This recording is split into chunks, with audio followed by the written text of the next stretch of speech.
Bagaimana kabar kalian hari ini? Luar biasa.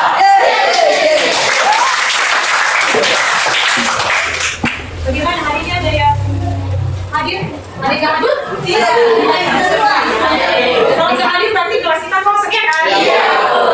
Baik, udah berdua tadi?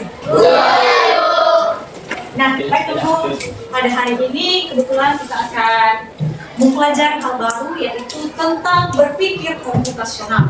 Nah, pernahkah kalian mendengar berpikir komputasional? Pernah ya? Nah, pernahkah kalian menyelesaikan masalah atau membuat kue sebelumnya? Yang perempuan? Pernah.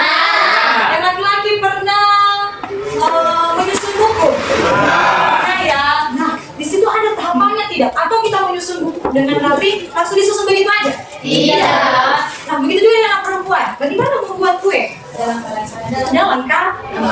Nah, untuk lebih jelaskan, mari kita simak dulu video pembelajaran kita pada hari ini yang akan lebih memperjelas apa materi yang akan kita pelajari hari ini. Namun sebelumnya, Ibu dulu akan menyampaikan apa yang menjadi tujuan dari pembelajaran kita. Yaitu yang pertama, setelah pembelajaran ini, siswa atau peserta didik kami sekalian diharapkan mampu memahami konsep berpikir komputasional itu seperti apa. Dan yang kedua adalah bagaimana menerapkan berpikir komputasional ini dalam kehidupan sehari-hari. Dan semoga selama pembelajaran ini kalian bisa menikmati dan juga memahami pembelajarannya sehingga nantinya tujuan dari pembelajaran ini bisa tercapai. Nah, kita perhatikan dulu ya. Artinya computational thinking atau berpikir komputasional. Adakah yang bermata jeli dan melihat kata komputasional di sini? Jadi mungkin ada hubungannya dengan komputer ya? Iya, betul sekali. Cuma buat kamu yang sudah mendengar dengan benar. Berpikir komputasional adalah proses berpikir untuk menyelesaikan masalah dengan efektif dan efisien. Dalam ilmu komputer, proses berpikir ini dilakukan sebelum mulai menulis coding atau pemrograman. Jika sudah direncanakan dengan baik, maka coding yang ditulis akan sesuai dengan kebutuhan dan dapat diselesaikan dengan cepat dan tepat. Tapi ternyata berpikir komputasional juga bisa dilakukan tanpa komputer dan tanpa internet loh.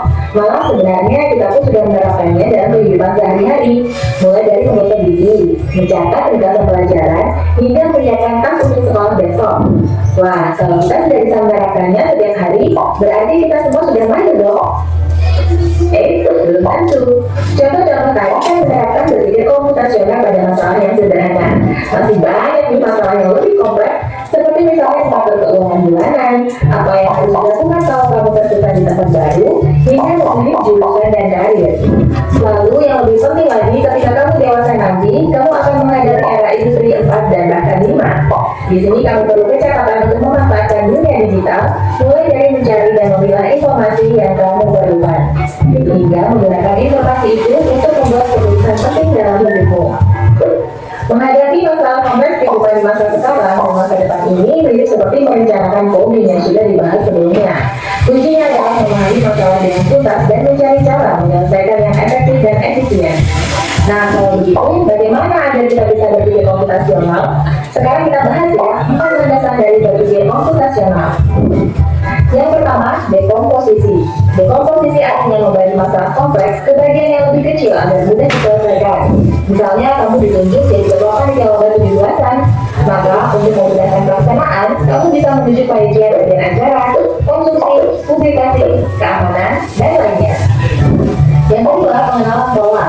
Artinya mencari kesamaan dan pola di antara bagian-bagian masalah kompleks yang sudah dipecah. Misalnya, kamu nggak melipat dan menyimpan jemuran di rumah, maka kamu perlu bisa mengenali jemuran milik ayah, ibu, kamu, adik, dan milik bersama seperti spray, handuk, dan lainnya. Ini karena jemuran-jemuran itu perlu disimpan di tempat yang berbeda. Yang ketiga, abstraksi. Artinya fokus pada informasi yang penting saja, mengabaikan detail yang tidak diperlukan. Misalnya, kamu hendak menceritakan pengalamanmu berwisata ke luar kota. Tentunya kamu mengalami banyak hal, dari mulai berangkat di bus, berfoto bersama, makan di restoran, menginap di hotel, hingga perjalanan pulang. Tapi nggak mungkin kan kamu ceritakan semua kejadian dengan detail pada teman-temanmu. Pasti mereka bosan kalau kelamaan. Jadi, kamu harus menyaring beberapa kejadian yang menarik saja untuk diceritakan pada teman. Yang terakhir, algoritma. Artinya membuat langkah-langkah penyelesaian atau membuat aturan yang diikuti untuk menyelesaikan masalah. Misalnya, kamu diberi daftar belanja di supermarket oleh ibu. Ada minyak goreng, telur, roti, sayur, dan kopi. Lalu kamu harus buru-buru karena ibu sudah mau memasak dengan minyak goreng itu. Nah, kalau seperti ini, satu cara yang efisien misalnya mulai dengan mengambil barang yang paling dekat dari pintu masuk, hingga terakhir yang paling dekat dengan kasir. Nah, itu dia 4 landasan berpikir komputasional yang perlu diterapkan untuk memecahkan masalah yang kompleks. Lalu berikutnya, apakah ada cara untuk mengasah kemampuan berpikir komputasional? Tentu ada. Selain bisa coba kamu terapkan ke masalah sehari-harimu, kamu bisa juga latihan soal untuk mengasahnya. Misalnya, gurumu akan memberikan soal-soal computational thinking di mata pelajaran matematika, bahasa Indonesia, dan IPA dalam kurikulum mereka. Selain itu, kamu bisa ikutan bahasa Indonesia juga. Ini adalah beberapa penjelasan tentang berpikir komputasional, di mana berpikir komputasional itu dilandasi oleh 4 hal, yaitu dekomposisi, pengenalan pola, abstraksi, dan algoritma. Nah, menurut kalian berdasarkan dari penjelasan tadi, manakah yang sering kalian pergunakan dalam kehidupan sehari-hari untuk menyelesaikan sesuatu? Apakah dengan dekomposisi, yaitu membagi-bagi suatu masalah menjadi bagian-bagian kecil, sehingga untuk menyelesaikannya mulai dari bagian-bagian kecil itu, misalnya bagian pertama selesaikan dulu, baru menyusul bagian-bagian lain, atau pengenalan pola, mengenali pola permasalahannya. Misalnya tadi warna pakaian atau siapa pemilik pakaian. Ini anak-anak perempuan ya, sering membuat atau sering melipat kain. Pastinya kain yang dilipat atau jemuran itu tidak langsung ditumpuk begitu saja, ya kan? Karena tempat penyimpanannya berbeda-beda. Misalnya pakaiannya ayah disimpan di mana? Di lemari bagian mana? Jadi nggak mungkin ditumpuk begitu saja. Itu juga dengan algoritma dan abstraksi. Semua hal ini sebenarnya sudah kita laksanakan, sudah kita terapkan dalam kehidupan kita sehari-hari, ya kan? Dalam pembelajaran juga sudah. Nah, untuk lebih memahami hal ini, Ibu akan mengajak kalian untuk bermain games. Ada yang mau bermain games? Pernah mendengar labirin? Pernah. Apa itu labirin? Ada yang tahu? Apa? Apa Teo? Jalan tersesat. Ada yang tahu lagi? Labirin. Pernah melihat labirin? Ada games labirin di HP? Labirin, di dalam labirin kita juga dibuat atau diharuskan berpikir bagaimana keluar dari suatu labirin. Labirin kan banyak pintu dan ada pintu tersendiri yang untuk keluar, pintu keluar. Jadi kita harus mencari bagaimana biar kita bisa keluar dari labirin itu. Kita harus mencari pintu keluar. Nah, di sini ada games yang telah Ibu siapkan.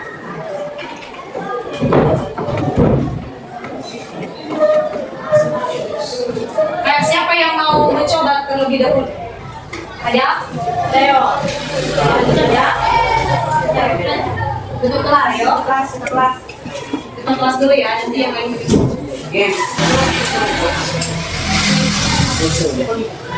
Nah, di sini ada beberapa level. Pastinya semua level ini mempunyai kesulitannya masing-masing. Nah, di sini coba dulu selesai itu level pertama. Coba maju ke sini, ya. Jadi nanti coba teman-teman memberikan instruksi yang benar bagaimana, apa yang harus dilakukan di langkah awal. Coba kita lihat ya.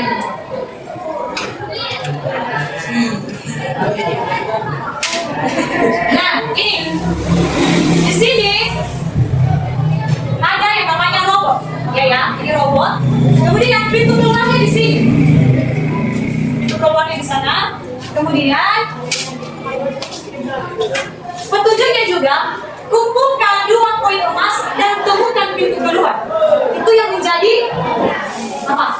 Tujuannya kita, yaitu mengumpulkan 2 koin emas dan menemukan pintu keluar. Yang mana pintu keluar?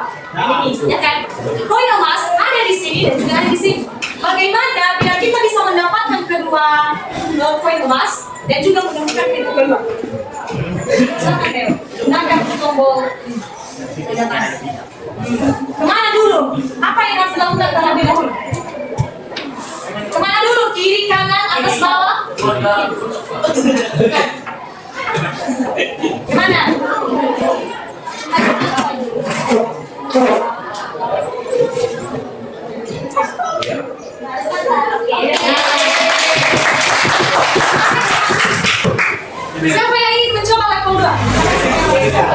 Siapa Alex? Bisa ya?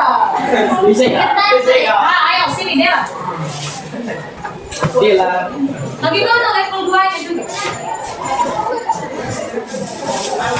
Lagi kantin. Ayo selanjutnya.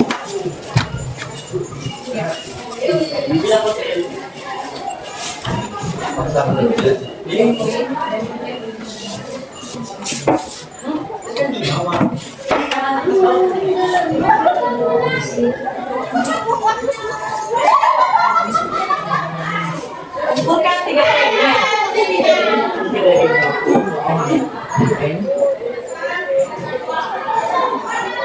Ya, berhasil juga. Oke,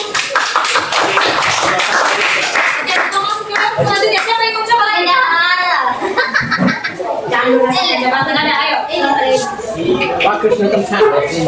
Balik. Selanjutnya. Kayaknya nih. Nah, ini level 4, level 3 agak lebih sulit dan juga lebih banyak yang harus dilewati. Mana yang duluan?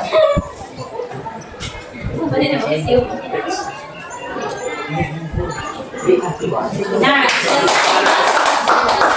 ada yang mau coba lagi dari laki-laki? Nah, ayo.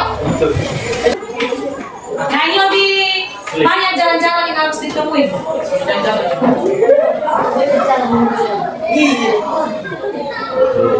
Jalan bagus. Terus kemana? Atu. Terus kemana? Oke.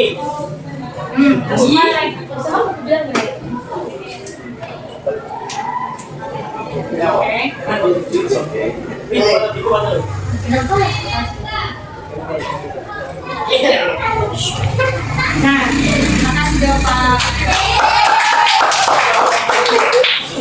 Ada yang mau coba lagi selanjutnya yang terakhir level 5? Nah, ayo Berlin. Kalau ini tidak malu-malu.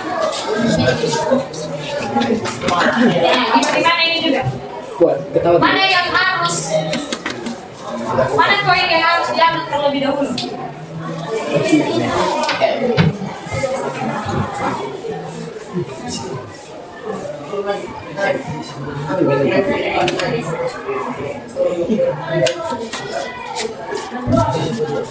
Bisa bagaimana? Dan di situ tidak bisa. Apa? Naik. Nah, Oke, terima kasih. Bagaimana bisa menyelesaikan masalah yaitu keluar dari labir. Nah, selanjutnya Nobu, kita akan membuat kelompok. Kita akan membuat kelompok di sini. Kami telah menyediakan LKPD untuk kita selesaikan bersama-sama. Dari pembahasan kita hari ini, apakah ada yang perlu dipertanyakan dulu? Tidak. Berharap semuanya bisa dimengerti dan mari membuat kelompok.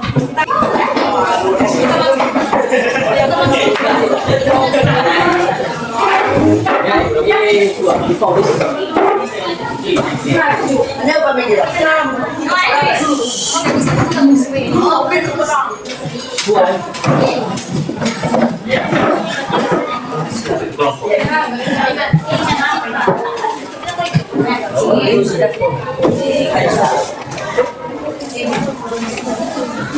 Satu, dua, tiga, empat. Satu, dua, tiga, empat. Sini kelompoknya dulu ya.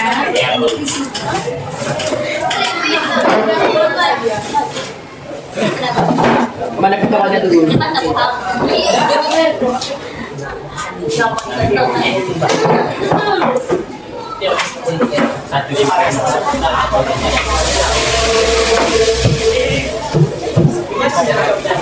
Nah, untuk menyelesaikannya, di sini ada petunjuknya. Yang pertama, silakan baca kembali itu ngantar materinya. Di sana ada dekomposisi, pengenalan pola pasca yang kemudian, bagaimana menyelesaikan masalah yang ada di aktivitas 1 dengan dekomposisi. Nah, langkah persiapan pelengkap. Bagaimana menyelesaikan masalah dengan landasan dekomposisi, yaitu membagi-bagi permasalahan ke dalam bagian-bagian kecil. Misalnya persiapan ulang apa yang perlu kalian bagi-bagi dulu dalam persiapan ulang secara dekomposisi? Membuat kue. Nah, yang membuat kue, yang menyiapkan kue, yang mendekor. Nah, coba dibuat di dalam KPD.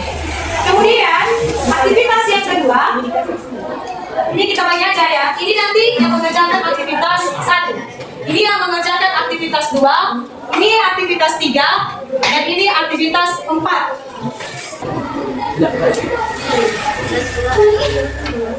Karena ada kesulitan. Ada Bu. Sini tadi Bu. Ya. Buat utama buat yang manis. Saya di sini apa bahan-bahannya? Nah, apa kalau langgaran misalnya? Apa kalian apa? Nah, ini nah, kalau abstraksi tadi, dia fokus pada hal-hal yang penting. Misalnya kalian dari bangun pagi sampai ke sekolah ini, ceritakan itu, tapi nggak perlu lagi menceritakan saya mandi, gosok gigi dulu, bla bla bla, baru berdiskusi dengan adik, saya di ruangan, kan nggak perlu itu. Intinya bagaimana kalian bisa sampai di sekolah ini. Nanti bangun pagi jam segini, bangun pagi terus mandi, sarapan, lalu ke sekolah.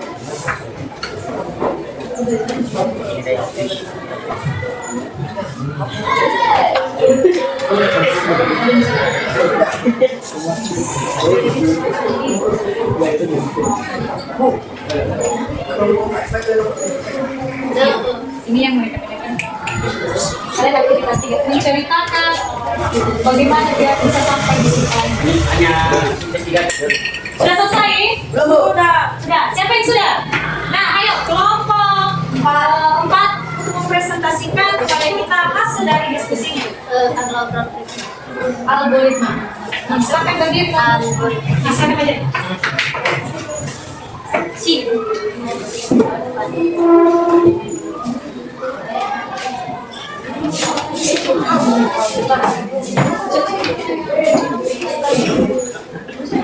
Baiklah teman-teman, sekarang kami akan mempresentasikan hasil diskusi kami dari kelompok 4, yang dimana aktivitas kami adalah algoritma, yaitu membuat teh manis.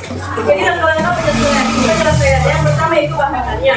Bahannya itu terdiri dari beberapa bagian. Yang pertama itu gelas, yang kedua air, yang ketiga gula, yang keempat teh, dan yang terakhir yaitu sendok. Langkah-langkah penyelesaian atau langkah-langkah membuatnya yaitu kita siapkan gelas terlebih dahulu, lalu kita beri gula secukupnya. Setelah itu masukkan teh, lalu tuangkan air panas. Setelah itu aduk menggunakan sendok dan akhirnya Ya, tepuk tangan untuk kelompok 4. Masih selanjutnya silakan kelompok 1. Baik, kami akan menjelaskan masalahnya itu memperlukan buktinya dalam langkahnya itu yang pertama ada yang alat dalam yang kedua memasang balon atau bukan presidennya jangan menangkan dengan yang ketiga menyiapkan pakaian bagi yang tidak tahu yaitu menyertikannya selamatnya yang keempat membuat makanan tradisional itu membeli sama masak panas untuk para tamu yang tidak umum. Yang kelima mengundang para teman itu membuat surat dan memberikan makanan. Demikian dari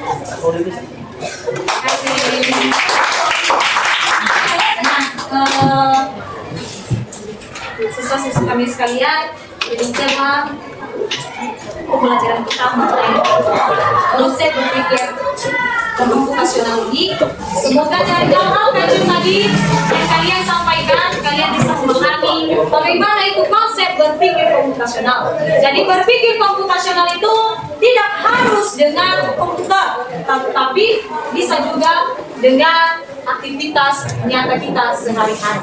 Ya, mulai dari hal-hal kecil sampai kepada permasalahan yang lebih kompleks. Nah, ada yang perlu kita diskusikan lagi? Tidak Ya. Dan demikian untuk hari ini, jangan lupa tetap semangat dan jalani harimu dengan penuh rasa syukur. Demikian saja, selamat pagi.